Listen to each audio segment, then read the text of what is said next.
मित्रों नमस्कार। अपने बीच भारतीय जनता पार्टी की वरिष्ठ नेत्री और केंद्रीय मंत्री श्रीमती मीनाक्षी लेखी जी आपको संबोधित करेंगी। बगल में हमारे दिल्ली प्रदेश के मुख्य प्रवक्ता हरीश खुराना जी हैं। मेरा निवेदन है माननीय मीनाक्षी लेखी जी से कि आपको संबोधित करें। बहुत बहुत धन्यवाद संजय भाई। मित्रों, आज दिल्ली की एक कोर्ट ने, जज नागपाल जी की सीबीआई स्पेशल कोर्ट है, उसने मनीष सिसोदिया जी की जमानत जो है हाई कोर्ट ने आज सिसोदिया जी की जो जमानत है वो रिजेक्ट की गई है और इससे पहले जो है वो ट्रायल कोर्ट ने भी रिजेक्ट की थी। और मुझे बार बार एक कहावत याद आ रही है, वह कि अगर बाढ़ ही खेत को खाने लगे तो खेत क्या करेगा। यानी जिन लोगों का कर्तव्य है इन संस्थाओं को बचाए रखना, जिनका कर्तव्य है भ्रष्टाचार के खिलाफ काम करना, अगर वही भ्रष्ट हो जाएं और अपनी जिम्मेवारी से हटकर प्रदेश को नियम कानून को उल्लंघन करते हुए इस तरीके का काम करने लगे तो कौन उस जगह को, उस क्षेत्र को बचाएगा, जो कि दिल्ली के साथ लगातार हुआ। दिल्ली के साथ लगातार हुआ कि दिल्ली में एक स्कैम किया गया, एक घोटाला किया गया जो कि शराब घोटाले के रूप में प्रचलित है और सबको मालूम है, जानकारी है, जहां पर कार्टलाइजेशन की गई और जो होलसेलर्स थे उनका प्रॉफिट मार्जिन बढ़ाया गया और साथ में जो अन्य प्रॉफिट मार्जिन थे दिल्ली को टैक्स की क्षति पहुंचाई गई और भ्रष्टाचार का एक नमूना बन के रह गया और जिसमें सप्लीमेंट्री चार्जशीट भी दाखिल हुई है और कोर्ट की ऑब्जर्वेशन भी है कि जो एलिगेशंस है वो, जो इनके खिलाफ जो दस्तावेज हैं, बाकी चीजें वो बहुत सीरियस है और इसमें एक पब्लिक सर्वेंट यानी जो समाज पब्लिक सर्वेंट एक टेक्निकल लीगल डेफिनेशन है और डेप्यूटी चीफ मिनिस्टर का ऑफिस जो है वो इतना महत्वपूर्ण ऑफिस है जो खुद भ्रष्टाचार में लिप्त पाया गया और जो एप्लीकेंट है वो एक पावरफुल व्यक्ति है और जो एक्साइज पॉलिसी का सूत्रधार है वो यही व्यक्ति है और इन्होंने लगातार ये कुछ भी ऐसी हरकत कर सकते जहां पे विटनेसेस को इन्फ्लुएंस करने का काम है और तमाम तरीके की जो गैर नियमित चीजें होती हैं, खरीद फरोख्त, वो ये कर सकते हैं और इस कारण से एक्साइज पॉलिसी के केस में इनकी जो जमानत है उसको रिजेक्ट किया जाता है। ये आज का ऑर्डर है। साथ ही एक आध दिन पहले, 2 दिन पहले बल्कि मैं कहूंगी 27/5 को एक सप्लीमेंट्री चार्जशीट भी दाखिल की गई है कोर्ट में और उस सप्लीमेंट्री चार्जशीट के अंदर पैरा 16.13 16.13 है। द इन्वेस्टिगेशन हैज रिवील्ड कि हिंदी में पढ़ देती हूँ कि इन्वेस्टिगेशन में ऐसी चीजें सामने आई कि जो ग्रुप ऑफ मिनिस्टर्स हैं उन्होंने 12% होलसेल का प्रॉफिट मार्जिन बढ़ाना है L1 लाइसेंसी के लिए, उसकी कोई डिटेल प्रस्तुत नहीं की गई और ग्रुप ऑफ मिनिस्टर की जो रिपोर्ट है उसको एक्साइज डिपार्टमेंट से मांगना था, वो नहीं लिया गया और यहाँ तक कि अरवा गोपी कृष्णा जो एक्साइज कमिश्नर बने 5 मार्च 2021 को, उनको इस ग्रुप ऑफ मिनिस्टर्स की मीटिंग में बुलाया तक नहीं गया। तो ये जो अरविंद जी और जो स्टेनो है उन लोगों के बयानों से ये मैच करता है। सर्च कंडक्ट की गई और उस सर्च के दौरान जो कंप्यूटर सीज किए गए, हार्ड डिस्क लिए गए, उनमें से इमेज को फोरेंसिक जांच के लिए रखा गया और पाया गया कि जो nearly final draft group of ministers की रिपोर्ट थी जिसके पहले पेज पर लिखा हुआ था कि डाटा नीडेड, जिसमें कई सारे पॉइंट्स थे और उनमें रिक्वायर्ड था सिसोदिया जी ये सब जानकारी प्राप्त करें और उनका नाम भी मेंशन था और ग्रुप ऑफ मिनिस्टर की रिपोर्ट में एक प्रोविजन था कि 5% जो है मिनिमम डिस्ट्रीब्यूशन फी जो है होलसेलर L1 लाइसेंस के लिए और जिसके ऊपर कोई कैप नहीं होगी, इंडिविजुअली फिक्स करने की बात हुई और जो डिस्ट्रीब्यूटर्स हैं उन्हीं को चूज किया गया और जो 100 करोड़ का जो काम था उसको 5 साल 500 करोड़ के लिए उसको बढ़ाया गया। इसी प्रकार से बजट को लेकर जो स्टोरेज डिवाइस है उसने भी जांच पड़ताल की और रिवाइज्ड ड्राफ्ट जो ग्रुप ऑफ मिनिस्टर्स का है उसको पेश किया गया और सी अरविंद और सुनील सिंगल जो टाइपिस्ट हैं उनके कहे जो उनका बयान है उसके अनुसार पाया गया कि ये 10:28 पर ये काम हुआ, क्योंकि उन्होंने अपने बयान में कहा कि ये 10:30 के आसपास की बात है, तो 10:28 पर ये हुआ जो फोरेंसिक रिपोर्ट में सामने आया। और सी अरविंद ने अपने बयान में कहा 164 का जो इन्होंने बयान रिकॉर्ड करवाया था उसमें इस बात को रिवील किया कि 5% से 12% तक जो है उसको बढ़ा दिया गया और जो ईडीपी प्लस इंपोर्ट फी थी और साथ में जो L1 लाइसेंसेस जिनका टर्नओवर जो है उसको एलिजिबिलिटी क्राइटेरिया वगैरह 100 करोड़ से 500 करोड़ हर साल का कर दिया गया फॉर द पास्ट 5 इयर्स। ये कंडीशंस को बदला गया। इसी तरीके से और नाम आए 20/5/2021 को और 21/5/2021 को एक्यूज जो है साउथ ग्रुप वाले अभिषेक बोनीपल्ली, अरुण आर पिल्लई, बुच्ची बाबू गोरंतला अलॉन्ग विद शरत रेड्डी, इन्होंने ये दिल्ली चार्टर्ड प्लेन से आए। एक मीटिंग गौरी अपार्टमेंट में हुई और उसमें एक्यूज विजय नायर भी मौजूद थे और साथ में अमनदीप सिंह ढल और अर्जुन पांडे, जहां पर इस कॉन्स्पिरेसी को इजाद किया गया, हैच किया गया, मोडालिटीज जो है लाइसेंस बदलने की क्या होंगी और फायदा उठाने के लिए अनड्यू फेवर के लिए क्या क्या किया जाएगा। इन्वेस्टिगेशन ने और चीजें जो है वो रिवील की हैं और उसके मुताबिक जो मनीष सिसोदिया है उसके कहने पर इंडो स्पिरिट को लाइसेंस दिया गया, जबकि उनके खिलाफ कार्टलाइजेशन यानी एकत्रीकरण का एक नियम का उल्लंघन था। बावजूद उसके मनीष सिसोदिया ने धमकाकर अरवा गोपी कृष्णा जो एक्साइज कमिश्नर थे उन्होंने अपने बयान में 164 के बयान में कहा कि स्टर्नली डायरेक्ट किया गया उनको सिसोदिया द्वारा कि L1 लाइसेंस जो है वो इंडो स्पिरिट्स को आप दें। और जो सेकेंड एप्लीकेंट थे डिस्पाइट बीइंग इन्फॉर्म कि एक्यूज मनीष सिसोदिया की कंप्लेंट्स कार्टलाइजेशन की थी, ब्लैक लिस्टिंग की थी, मगर इसके बावजूद उस जो कंपनी है उसको लाइसेंस दिया जाए, ऐसी जो है वो सेकेंड चार्जशीट के अंदर सप्लीमेंट्री चार्जशीट के अंदर इस तरीके की चीजें सामने आई है। जिन सब चीजों को देखते हुए, इन्वेस्टिगेशन को देखते हुए ये जमानत को जो है रिजेक्ट किया गया है।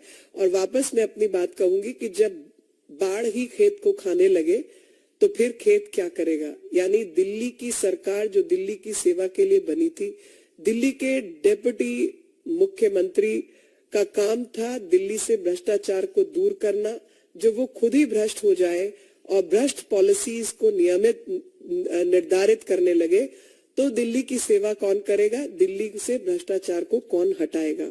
I will say the same thing in English. There is a very famous saying when I look at the order passed by the Delhi High Court where Mr. Manish Sisodia's bail application has been rejected by the court. While making rejection order, the court has observed the allegations are very serious in nature. The accused was a public servant. We have not examined the excise policy nor the power of the government. However, the applicant being a powerful person, there is a possibility of him influencing the witnesses. Now, this is the background on which the bail application of Deputy CM Mr. Manish Sisodia has been rejected. There is a very famous proverb which says, fence eating the crop. Now, this comes to my mind because there is a skepticism from of those who are supposed to protect the law and uphold the law become the violators of the law and they start breaking the laws.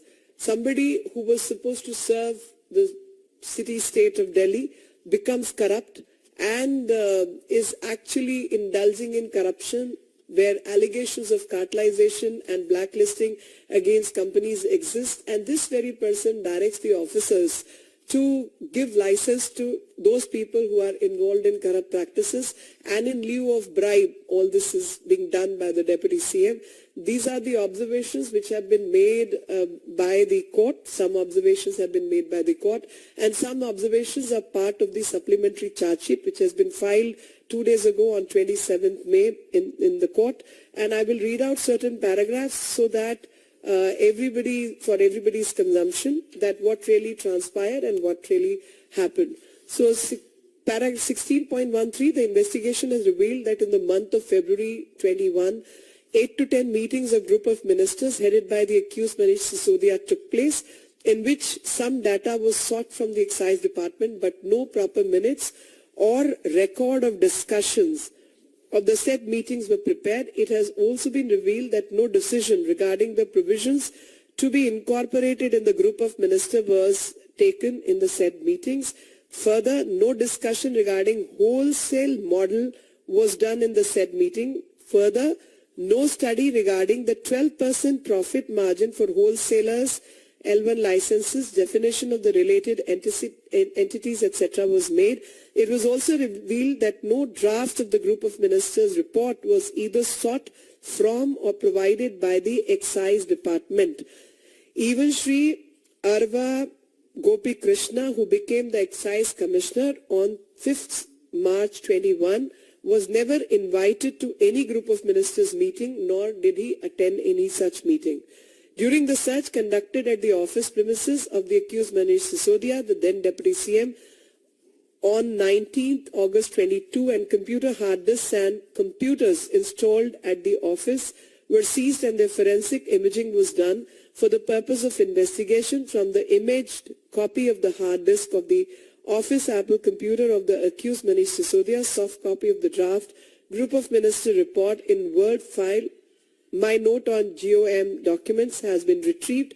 The said file was last modified at 11:27 hours, 15th March 21. It is revealed that this was nearly the final draft of Group of Minister report, in which on the first page under the head data needed, various points on which data clarifications were required by the accused Manish Sisodia have been mentioned. In the said draft Group of Ministers report, there was provision of mandatory 5% minimum distribution fee for wholesalers, this is L1 licensees, with no cap on distributor margin, which could be individually fixed by the manufacturers with their chosen distributor. Further, there was an eligibility criteria of minimum turnover of rupees 100 crore every year for past 5 years for the wholesalers. Why this is necessary? Because these two terms, one being 5% minimum distribution fee and rupees 100 crore every year turnover, these two conditions were changed in the new excise policy with the intention of corrupt practices, engaging in corrupt practices. I'll further read out para 16.16. During the investigation on 15th January 23, the HPLE desk, etc., these were seized and the forensic examination happened. And this revised draft Group of Minister report, which said, corroborates the version given by Shri C. Arvind and Shri Sunil Singhal, the typist, who have confirmed that the typing work of the draft Group of Minister report was completed at around 10:30 p.m. On 19th March 21. The aforesaid facts have also been confirmed by Shri C. Arvind's statement recorded under Section 164 on 16th February 23. It has been revealed in this draft Group of Minister report that the profit margin for wholesalers L1 licensee was abruptly increased from 5% to 12% of the EDP plus import fee. Further, the eligibility criteria of turnover for wholesalers L1 licensee was also increased from rupees 100 crore to 500 crore every year for the past 5 years. The two conditions were altered to benefit a certain group and a certain people, and that's why this is a case of corruption. Para 16.20, it says it is also revealed that during the period of 20th May 21 and 21st May 21, The accused persons of South Group, namely Abhishek Bonipalli and Arun R. Pillai and Buchi Babu Gorantala, along with Sharath Reddy, had travelled to New Delhi in chartered plane and held a meeting at Gauri apartment near Claridge's Hotel, New Delhi on 21st May 21, with the accused Vijay Nair, along with other accused persons Amandeep Singh Dhal and Arjun Pandey, where the criminal conspiracy was hatched regarding modalities for obtaining pecuniary advantage in return of undue favour caused in excise policy. The investigation has further revealed that in pursuance of the said criminal conspiracy, the accused Manish Sisodia pressurized the excise officials for granting license to Messrs. Indo-Spirit despite tendency of complaints of cartelization against them. Shri Arva Gopi Krishna, the then excise commissioner, has stated in his statement recorded under section 164 CRPC that the accused Manish Sisodia had sternly directed him to issue L1 wholesale license to Messrs. Indo-Spirits on their second application, despite being informed by him to the accused Manish Sisodia that complaints of cartelization and blacklisting are pending against the partners of the said firm. You see, what you need to follow and understand is that these are the people who were supposed to uphold the law. These are the people who were supposed to protect the Delhi Treasury from any wrongdoing, from any corruption. These very people, in violation of the existing policy, in violation of the existing law, have violated the law and caused harm and damage to the exchequer. And being public servant, they are liable for all actions by CBI and ED for the charges of corruption, altering the policy to favor some people and some companies. The charges of cartelization and corruption have actually been furnished and supplemented by various statements, and thus pending action under the law by CBI and ED is awaited, and that's why the bail application has been denied. Any question? I'll welcome that.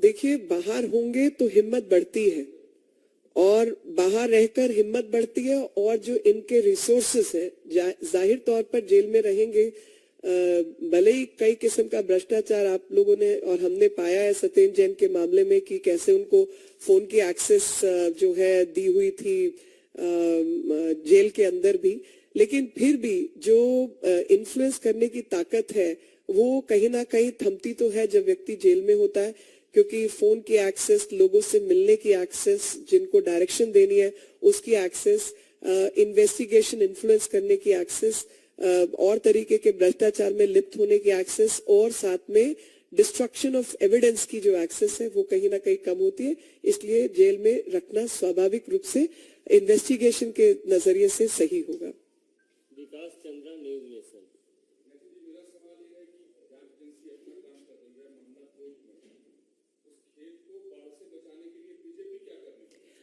देखिए, उस खेत को बाढ़ से बचाने के लिए BJP का लगातार प्रयास है। लोगों के अंदर जन चेतना अभियान भारतीय जनता पार्टी की तरफ से चल रहा है कि जिस प्रकार से ये लोग सत्ता में आए और सेवा की जगह इन्होंने भ्रष्टाचार का रुख किया, वो जनता तक संदेश पहुंचाना लोकतंत्र में स्वाभाविक रूप से अनिवार्य है और हम वो काम करें। बाकी जो लोग इस पद पर बैठे हैं और उनको भ्रष्टाचार के खिलाफ जो कार्रवाई करनी है, दिल्ली के जो अफसर हैं, विजिलेंस के इंचार्ज है, चीफ सेक्रेटरी आदि लोग हैं, लेफ्टिनेंट गवर्नर है, तो वो उन रिपोर्ट भी दाखिल कर रहे हैं और कार्रवाई की कोर्ट कचहरी के द्वारा मांग भी कर रहे हैं, और साथ ही सीबीआई और ईडी के जो दफ्तर है वो इन पे कार्रवाई कर रहे हैं, जिसमें कोई राजनीतिक हस्तक्षेप नहीं हो सकता।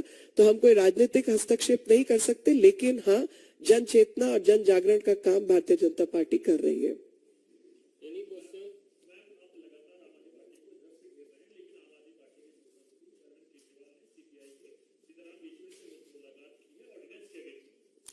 देखिए, देखिए, ऑर्डिनेंस के अगेंस्ट में जो भी मुलाकात हुई, राजनीतिक मामला है, मैं उसमें किसी को रोक तो नहीं सकती मिलने से, लेकिन हाँ इतना जरूर बता सकती हूँ कि भ्रष्टाचार में लिप्त और भ्रष्टाचार को बचाने के लिए ऑर्डिनेंस का विरोध किया जा रहा है, क्योंकि हमारा मानना ये था कि एक यूनियन टेरिटरी के अंदर सेंटर के जो अधिकार हैं वो सर्वमान्य होंगे, और कोर्ट ने रीडिंग दी कि ऐसा नहीं है, क्योंकि कोई स्पेसिफिक प्रोविजन नहीं है।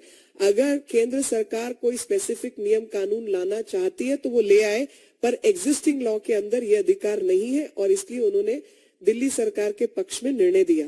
तो केंद्र सरकार ने उस गैप को भरने के लिए ऑर्डिनेंस लाए, और ऑर्डिनेंस की जल्दी नहीं भी होती अगर जो नियम कानून के तहत अफसर जो कार्रवाई कर रहे हैं, इन्वेस्टिगेट कर रहे हैं, तहकीकात कर रहे हैं, उनको हटाने या बदलने का काम दिल्ली सरकार द्वारा नहीं किया जाता, तो जाहिर तौर पे केंद्र सरकार इंतजार करती इस पक्ष का, जब पार्लियामेंट शुरू होती तब हम उसमें एक अमेंडेड लॉ लेके आते। लेकिन क्योंकि इन्होंने तुरंत अगले ही दिन इस फैसले के आते ही तुरंत भ्रष्टाचार के खिलाफ लगे हुए अफसरों के तबादले करने शुरू कर दिए, तो उस जल्दबाजी में जो इन्होंने काम किया, उनको देश के हित में, प्रदेश के हित में केंद्र सरकार को ऑर्डिनेंस लाना पड़ा। तो भ्रष्टाचार मुक्त भारत बने, भ्रष्टाचार मुक्त दिल्ली बने, और भ्रष्टाचार में उलझे हुए जो लोग हैं उनके खिलाफ कार्रवाई हो, इसलिए ये ऑर्डिनेंस और अधिक महत्व का बन जाता है। और ऐसे समय पर जो भी लोग ऑर्डिनेंस के पक्ष में खड़े हुए दिखाई देंगे, वो जाहिर तौर पर दिल्ली की जनता, देश की जनता की नजर में भ्रष्टाचार के पक्ष में खड़े हुए भ्रष्टाचारी ही दिखाई देंगे। तो मैं जो लोग इसके पक्ष में आएंगे उनको, या जिनसे ये मुलाकात की जा रही है, उनको यही अपनी तरफ से कहना चाहूंगी कि अगर आप भ्रष्टाचारी हैं तो आप उसके पक्ष में आइए। इतिहास जो है आपकी भी गवाही दर्ज करेगा और आपके विषय में भी लिखेगा।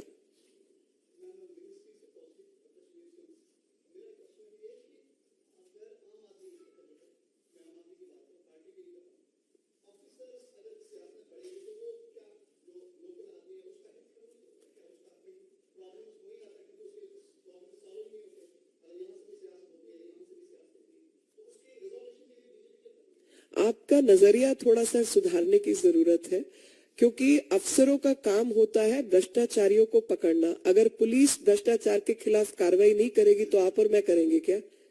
आपका काम रिपोर्टिंग है, आप अपना काम रिपोर्टिंग कीजिए, मेरा काम आप तक बात पहुंचाना है, मैं अपना काम करूंगी। लेकिन जिनका अधिकार है एफआईआर दर्ज करने का, इन्वेस्टिगेशन करने का, ईडी के खिलाफ कार्रवाई कर, ईडी में कार्रवाई करने का, भ्रष्टाचारी तंत्र को पकड़ने का, वो अपना काम नहीं करेंगे तो वो संविधान और कानून के खिलाफ होंगे। इसलिए उनको अपना काम करना जरूरी है। सियासतदानों का काम है, जो कि मैं कर रही हूँ या आम आदमी पार्टी कर रही है। हो गया इस इशू पे। बहुत बहुत धन्यवाद। Thank you.